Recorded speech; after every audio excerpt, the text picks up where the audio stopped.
Hey everyone, it's Courageous, and I am here with another VR. This VR is in response to Amethyst Ascension's hashtag Existential spread. So she got the spread from Sasha Graham's 365 tarot spreads, and I thought it was perfect for the phase of life I'm in right now. So it's John Paul Sartre's existential question spread. So just to give you the brief overview, this is for October 22nd, but I am filming this on November 1st. So be it. French philosopher, playwright, novelist, and activist Jean Paul Sartre was awarded the Nobel Prize in Literature on this day in 1964. He declined this honor, becoming the first person in history to do so. Sartre is a brilliant mind in a long line of European existentialists.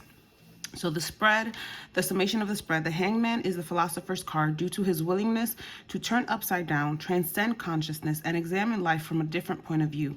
He makes for an ideal contemplation of who we are and what it means to be human. And I'm constantly asking, who am I? Who am I? I feel like everyone has an existential crisis at like 25, and then again at 30, and then maybe again like 40, 45, right? And then, of course, at some point in their 60s, right? But I feel like I have one like every year now. I've been having one for the, I think it's been nonstop for the last 3 years for me, but hey, let's see what this spread can offer me, right? So the question that it asks is, who are you? The word existential combines the word essence, essential, and exist. The word itself questions the essence of existence, which is done when performing the spread. So we're going to cast the cards. There are 8 cards in total. Ponder the questions philosophers have asked for eons and cast the spread in the shape of an X. So the first, let's move this here. I have a subscription to Scribd, and that's where I found the book. Scribd likes to be called the Netflix of books. And that's because I pay $9.59 after taxes, $9.59 after taxes a month, and I have access to tons of ebooks, audiobooks, documents, articles, magazines. No, this is in no way sponsored, but they should pay me because I tell everyone, literally everyone I know, about Scribd because it's just such a great service. Like, I don't have to keep stuffing my bookshelves with books. I don't have to pay, for each book. I have access to hundreds of thousands of books just on this app. So I found the book on the app, the 365 tarot spreads by Sarah. What's her name? Sarah. Hold on. About book by Sasha Graham, and they also have her 365 spells. If anyone's interested, 365 tarot spells. So, just a little plug for a great resource for anyone who loves to read but doesn't want to break the bank, because and you do get a free 30-day trial. And then afterwards, it's $8.99 a month plus tax if you have tax in your state. So it's the best $9.59 I spend, and it is cheaper than Netflix. All right, so enough of that. Scribds, pay me. I'm going to use the Joie de Vivre Tarot because I feel like this is the best deck to answer tough questions. I have it in this cute Peggy bag. I love it. I'm just plugging everybody today. So I feel like the Joie de Vivre Tarot, it's so cute, it's so adorable, but it answers tough questions. It's very blunt. It's like, it holds, I'm gonna mess this up again. It's a no holds barred tarot deck. I talk about that in the VR I did. I uploaded on tarot FAQs, but I call it the Queen of Swords of tarot decks because it's just so blunt. It gives you that tough love, and it's like it's not exactly patient or gentle with you sometimes. But I need that sometimes. So this is my go-to deck for tough questions. All right, so let's get into the spread. So I'm gonna put this here just so I can see where to put the cards. So the first question is, what is the meaning of existence? And when I saw this on Amethyst Ascension channel, I was just like, wow, they're jumping right into the tough question. What is the meaning of existence? Whew.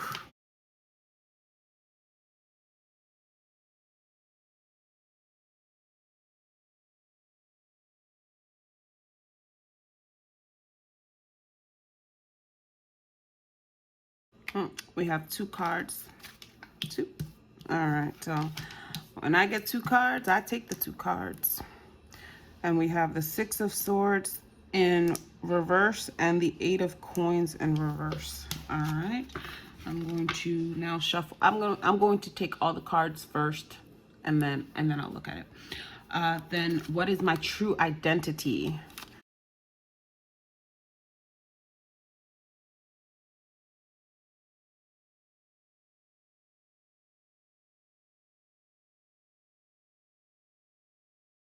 My true identity, the Hierophant in reverse. I can see that.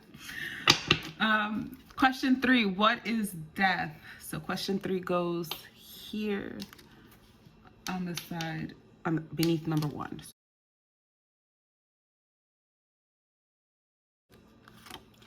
The Queen of Cups in reverse. Everything is reversed. I did flip the cards, so that's how they're coming out. Okay, question 4 is there a Godhead or greater power?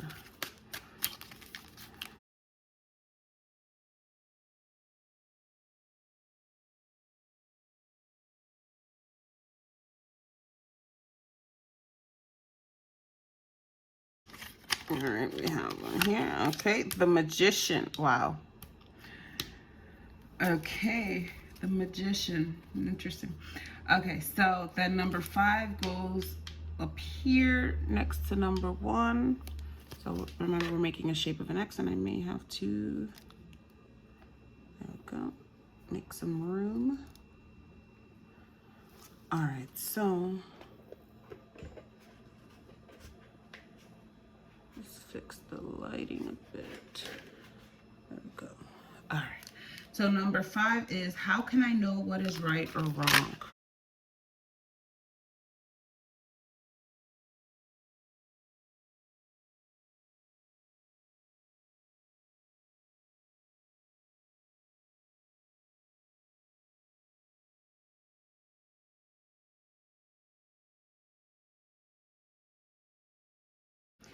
All right, so the Four of Swords in reverse. All right.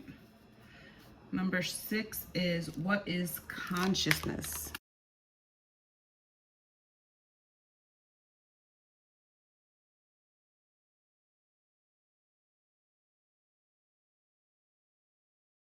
All right, we have, all right, all of these cards.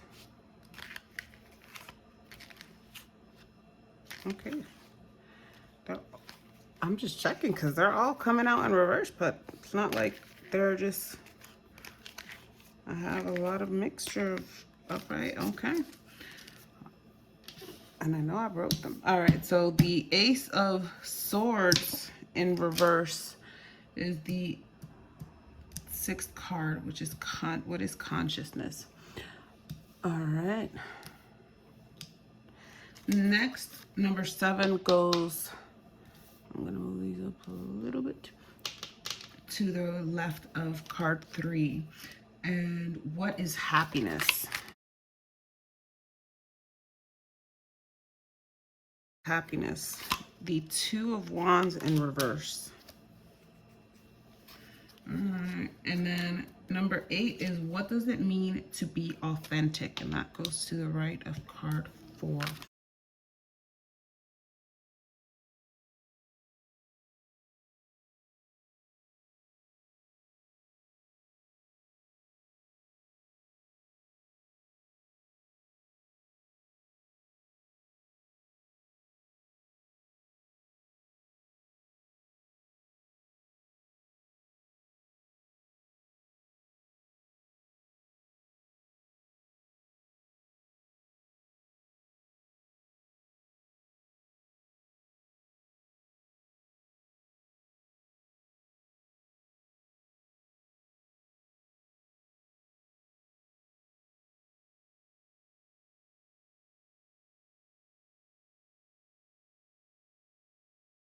The King of Swords. Hey. Oh, the Knight of Swords. Sorry, Knight of Swords. All right. So those are the, well, 9 cards for the 8 questions. So now let's take a look at what we have. Let's see. So what is the meaning of existence? I'm just gonna park this here and look at these cards closer. The 8 of Coins in reverse. All right. And the 6 of Swords in reverse. So we have,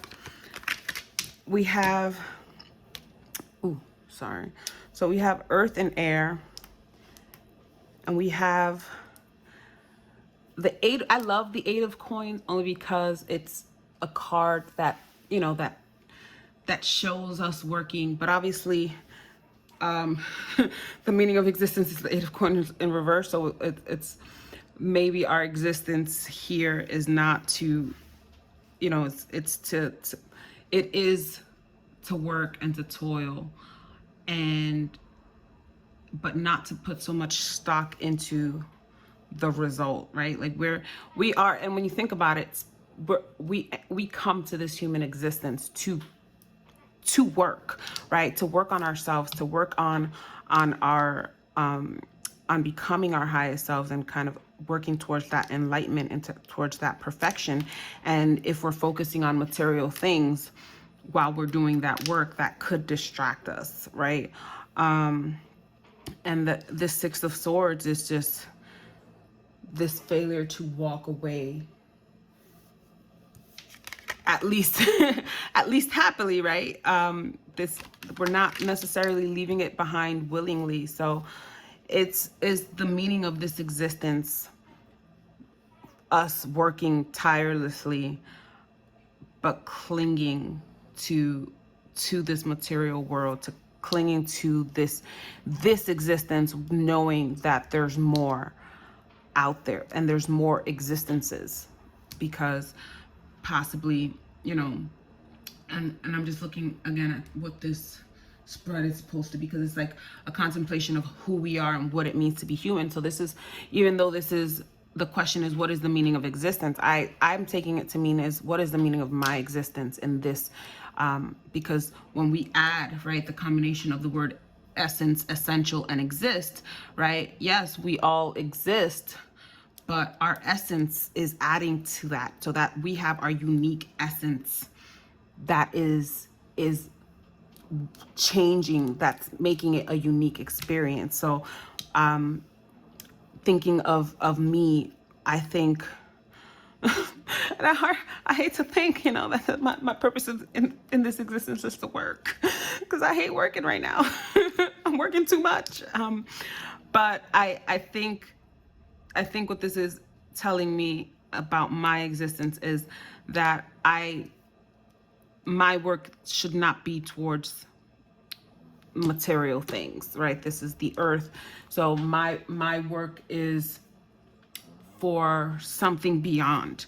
And I do have to work hard. I feel like I have a lot of work to do. Like, you know, past existences, maybe I need to evolve a lot in this lifetime. And how do we evolve? Through trials, through working on it. And that's sadly what it is. But the 6 of Swords in reverse is telling me that, you know, my existence, it's hard for me to walk away from these material, physical things.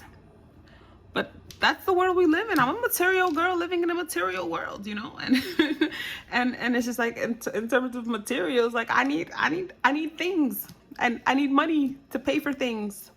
I'm just trying to like really understand what the purpose of my existence is. And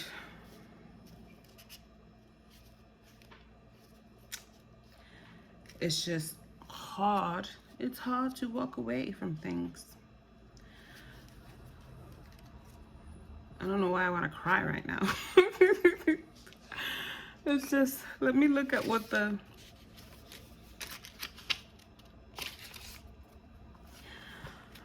Yeah, a postponed journey, feeling trapped, worrying.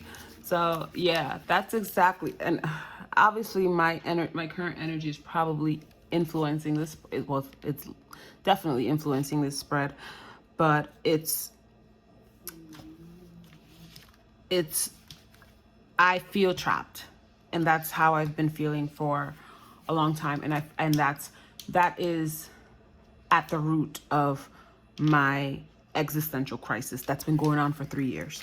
I feel trapped. I feel stuck in in a place that I have no control. Like, I do have some control, but not enough control. Like, I don't have enough materials. I don't have enough money to leave. Like, I've been wanting to move, right? Looking for the easy way out, boredom with one's career, too much dependence on others. I I I feel stuck, and I I can't possibly think that that's the purpose of my existence right now. I'm going to assume that my energy is influencing this reading, which is obvious. Obviously, look at all of these reverse cards, right? But I'm feeling like I'm stuck regardless of all the work that I put in. And I refuse to believe that that is my purpose. That is the meaning of my existence, to feel stuck without, regardless of all the work I put in. So I'm going to go with the initial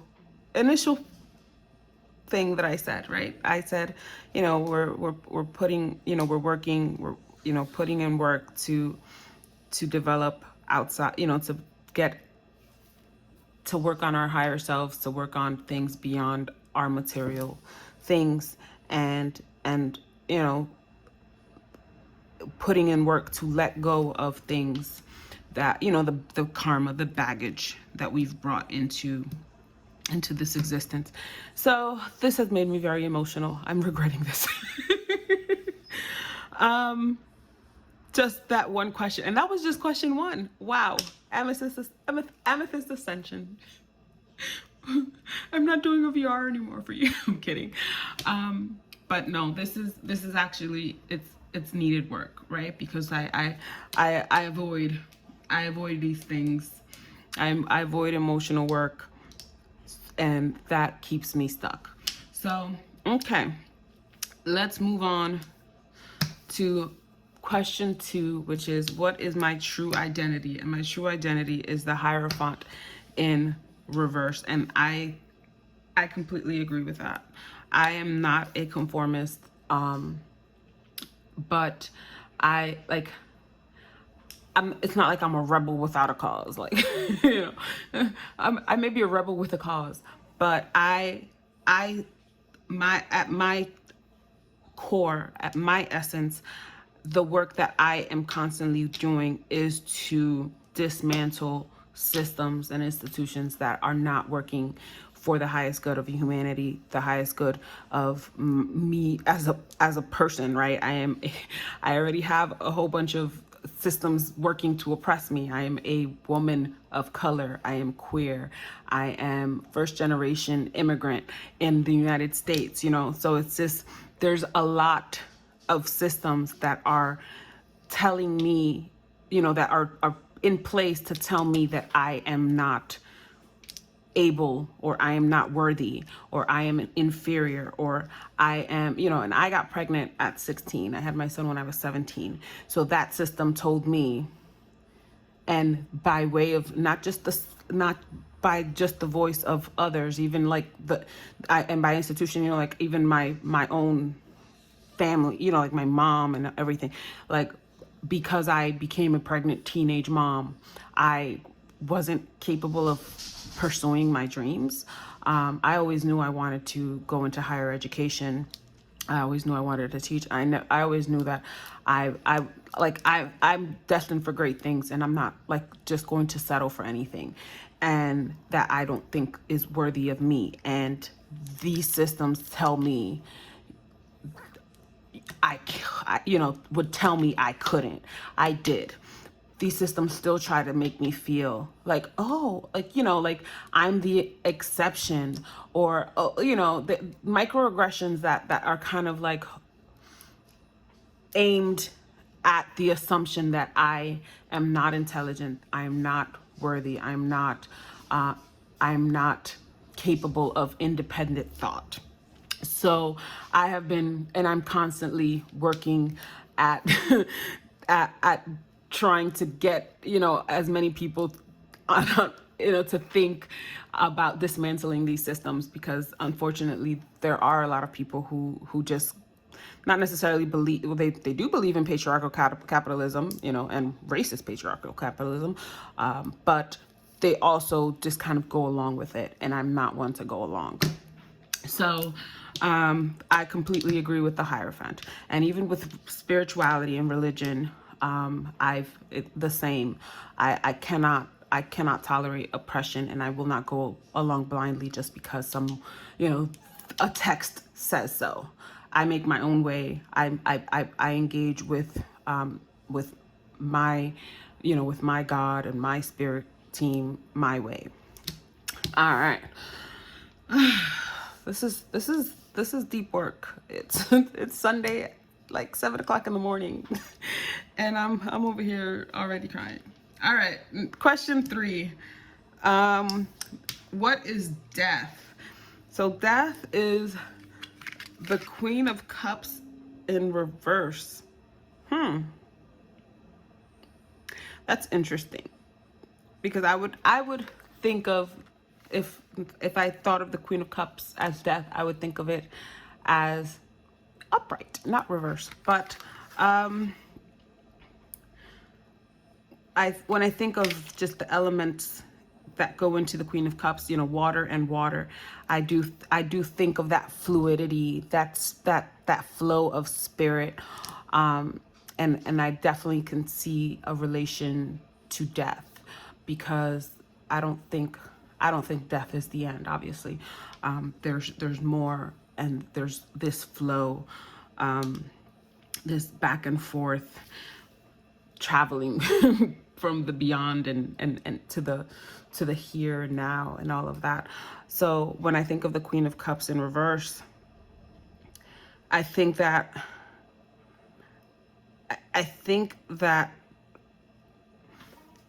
this could be my living human body's perception of death, but not what death actually is. Like, obviously I am scared of death. Like, whoever says they're not scared, more power to you, but I don't believe you. I have too much to accomplish. I have too much to do. I have too much to see. And I am terrified. I am terrified of death. So I would view death as a cold, hard splash, of water, salt water, ocean water into my eyes. It burns and it's cold. So I do see Queen of Cups, water, as death. Going more into the actual card, I could see kind of a different type of death. And this one, the emotional death, to me, like, I'm trying to find the words, but let's say like going to the other side, becoming an ancestor, and not having evolved, still, not having evolved emotionally, spiritually, and going back there. It's just, you will see, it's kind of like, what did you accomplish, right? And I consider emotional evolution a must in this existence. So I think death to me in my current state right now, where I am trying to avoid, like I avoid my emotions. I am emotionally repressed, and I like to think that I will deal with that before I move on, because I don't want to be like a sea hag kind of monster. Like, I don't want to say sea hag, because sea hags are very wise, but like something warped that wouldn't let me ascend and be of help to those I left behind. And it's just, I just think of emotional frigidity. Like, I don't want my heart to turn to stone. I don't want to die an emotional death before I die a physical death, because I won't be of use. I won't be a good ancestor. This is tough stuff. All right. The Magician. Is there a Godhead or a greater power? And then we get the Magician. Of course we did. and that's exactly how I view, this is how I view God. This is the ultimate manifestation. And I just think of the as above, so below. Like, we ask above and we get below. We have all of the tools.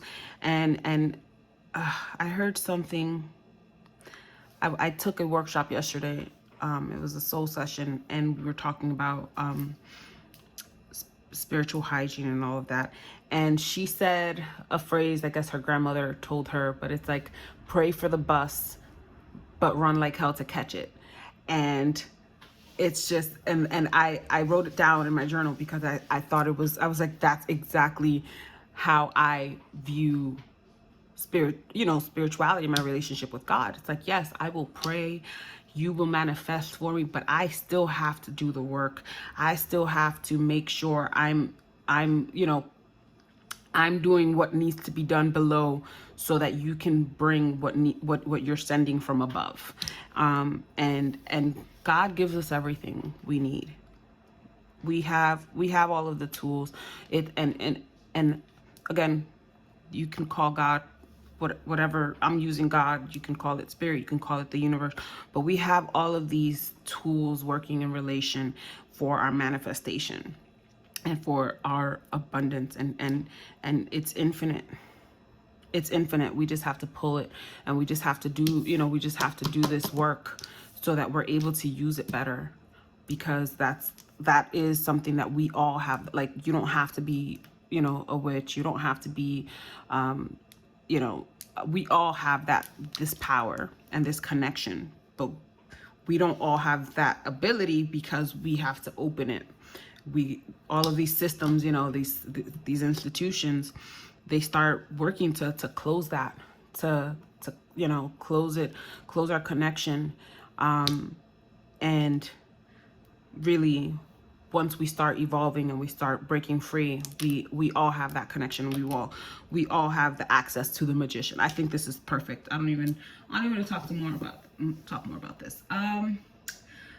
Number 5 is, how can I know what is right or wrong? The 4 of Swords. And I think this is perfect. This is a piece of cake. Anything that makes me restless, I know is wrong. I suffer from anxiety and depression, and when I get restless, I know that there's something wrong. I know that I have a deep connection to my body. I know, like, if my head hurts on one side of my head, like if I have a headache on one side of my head, I know what that is. So it's like, if it's on my left side near my eye, I know it's a sinus infection. If it's in the center of my, like, by my crown, I know it's a migraine. If I, so and this is, like I said, we all have these abilities. We just have to sit and listen. And the thing is that we don't sit and listen to enough. But because of my anxiety, because of my depression, because I would get repeated, I would get sick a lot. I learned how to listen to my body. I learned how to know when something is wrong.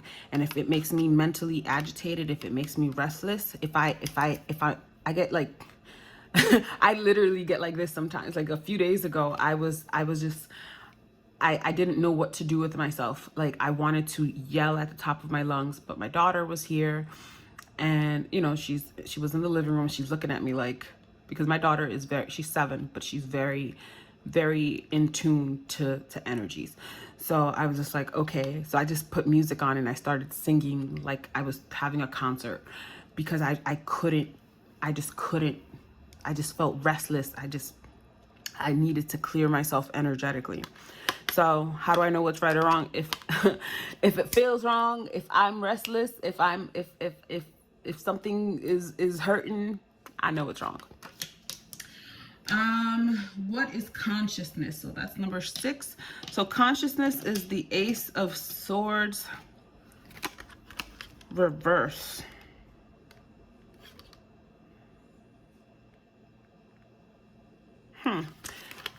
I can dig it. So we look at the Ace of Swords as the beginning of an idea, the beginning of a thought, and consciousness, because, and I can't say this enough, because of all of the institutions that socialize us, consciousness is delayed thought. It's a stunted idea, because when we're conscious, all of these institutions are at play telling us to question this, as opposed to just following it through. If this were upright, that would be our subconsciousness, right? Just following it, just letting the idea flow, going along with it. But no, we can't let it go, because we have to question each thought. We have to question each thought and how it fits into all of these categories we're taught things should fit into. So that makes perfect. The Ace of Swords as consciousness in reverse makes perfect sense. It is stunted ideas, stunted stream of consciousness, blocked stream of consciousness, because our conscious has all of these boxes that we need to tick for something to be okay. All right, 7. What is happiness? So the happiness is the 2 of Wands. No, the 4 of Wands in reverse. The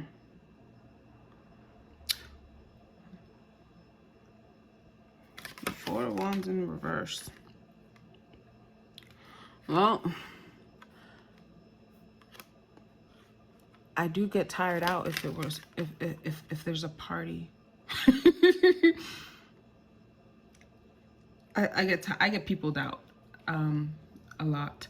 So I guess 4 of Wands in reverse.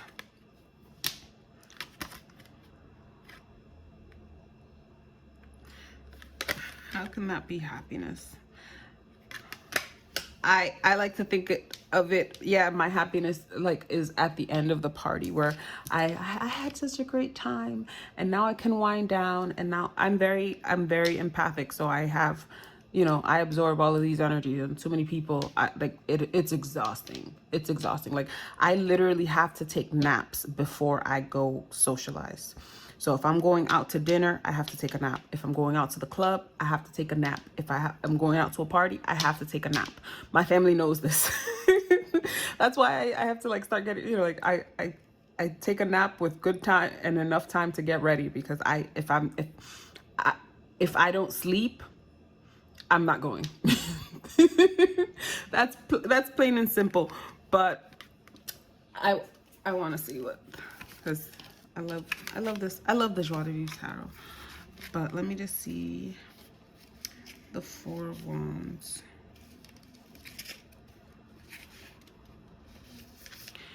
Shaky relationships, lack of pleasure, exclusivity, and snobbery. I can dig it. You know why? Because like I said, I don't like being around a lot of people. So when I think of it, I do think of my happiness comes from small groups. I don't have a lot of friends. I have a small circle of friends. And even when I hang out with friends, I prefer to hang out one-on-one. It's hard to catch up over the noise of a loud party, especially if you're playing hostess. So it's not snobbery, but I do like the exclusivity. I like the one-on-one time with my friends. I don't like big parties. And big parties are not the time to see friends you haven't seen in a while. So that is my happiness. And and speaking of exclusivity, my favorite type of exclusivity is where it's just me. I love to be alone. I'm my favorite person. And I love to spend time alone, especially now that I'm married with children. It's hard to have a moment to myself. So yeah, that is definitely happiness for me. And lastly, we have the Knight of Swords as what does it mean to be authentic? The Knight of Swords. See, so I'm a Gemini. I'm an air sign. So I can definitely relate to this.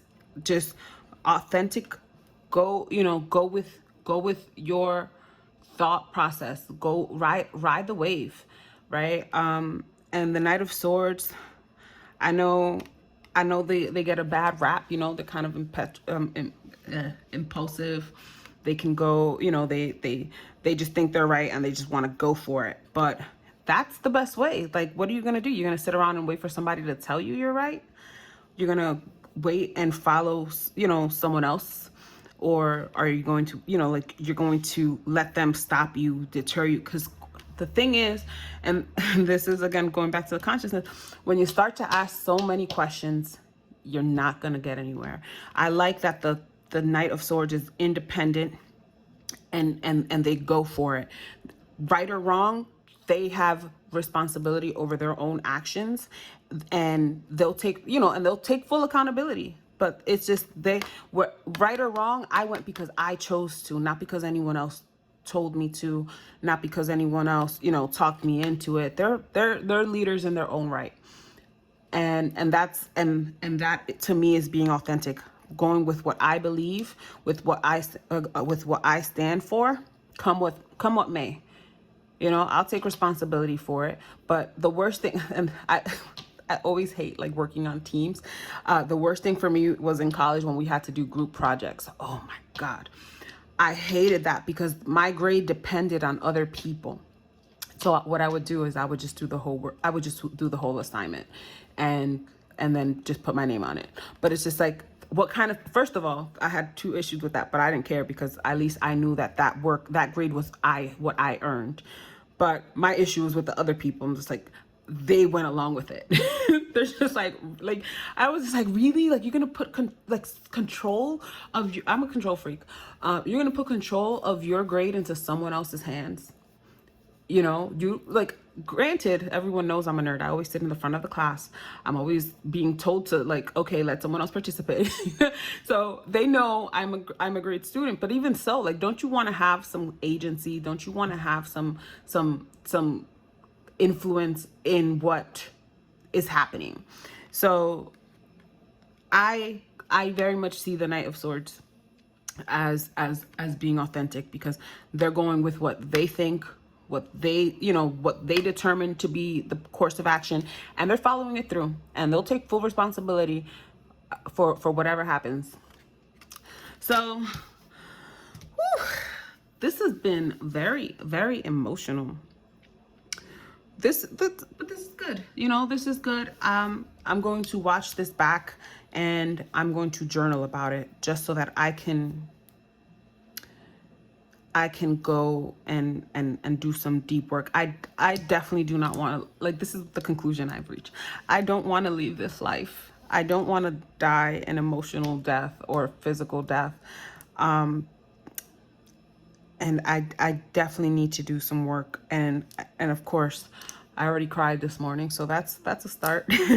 But I definitely need I need to do some more work to evolve in this human existence, in this life.